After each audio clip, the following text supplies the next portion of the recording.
Welcome back to Masterpiece Minute with Doc Brown on Virtual SDMA. I'm your host, Michael Brown, curator of European art at the San Diego Museum of Art. Drop in every Friday at 10 a.m. to pick up a new mini-talk led by SDMA curators and their guests, spotlighting works of art from the museum's collection. This week, we return once again to the world of Rembrandt, this time to look at the most compelling self-portrait of the artist's first years as an independent master.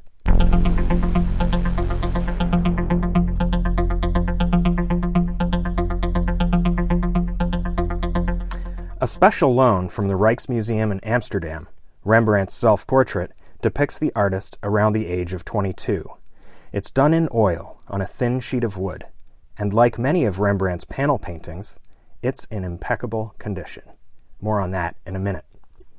Many aspiring artists in the Netherlands completed their training by studying in Italy. Yet as we heard in episode 24, Rembrandt never left the Dutch Republic. He instead chose to set up his first professional studio, a dilapidated walk-up, in his native Leiden. Leiden was Holland's second largest city after Amsterdam, where Rembrandt would relocate 3 years after painting this self-portrait. While he spent the rest of his life in this bustling metropolis, it was in Leiden, right around when he painted this self-portrait, that he landed his most enduring patron, Constantijn Huygens, secretary to Frederick Henry, Prince of Orange. The stadtholder, as the head of state was known, continued to commission works from Rembrandt until at least 1646. Of Rembrandt's painting, Huygens wrote, "I would place it on par with whatever beauty has been created through the ages. I say this in amazement. I salute you, Rembrandt." Rembrandt's dozens of self-portraits, all made using one of his many mirrors, had several purposes. They were teaching tools for his numerous students, and as such could be called tronies, the Dutch idiom for mugs, to show a range of emotions and light effects. Self-portraits were also dazzling display pieces to impress and entice potential clients. While many of Rembrandt's paintings on canvas feature rough, impressionistic brushwork meant to be viewed from a distance, here he draws us in close with a fine enamel-like treatment contrasted with thickly applied highlights.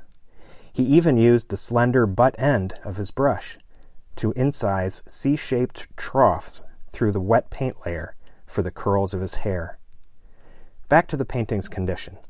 It looks much as it did back in the Leiden studio. This is not by accident. Rembrandt was meticulous with his materials and ensured that his paintings could age well. One method he seems to have perfected was adding ground glass to slow-drying browns as a desiccant, like those little preservative silica packs. One last thing. If you detect a slight difference in Rembrandt's appearance between his etched and painted self-portraits, this is because the print process reverses the image, which is, in this case, a mirror image. So in his etchings, we see Rembrandt as his friends would have seen him, while in his paintings, we see Rembrandt as he saw himself. This has been Doc Brown with Masterpiece Minute. Thanks for joining us here on Virtual SDMA. See you next Friday.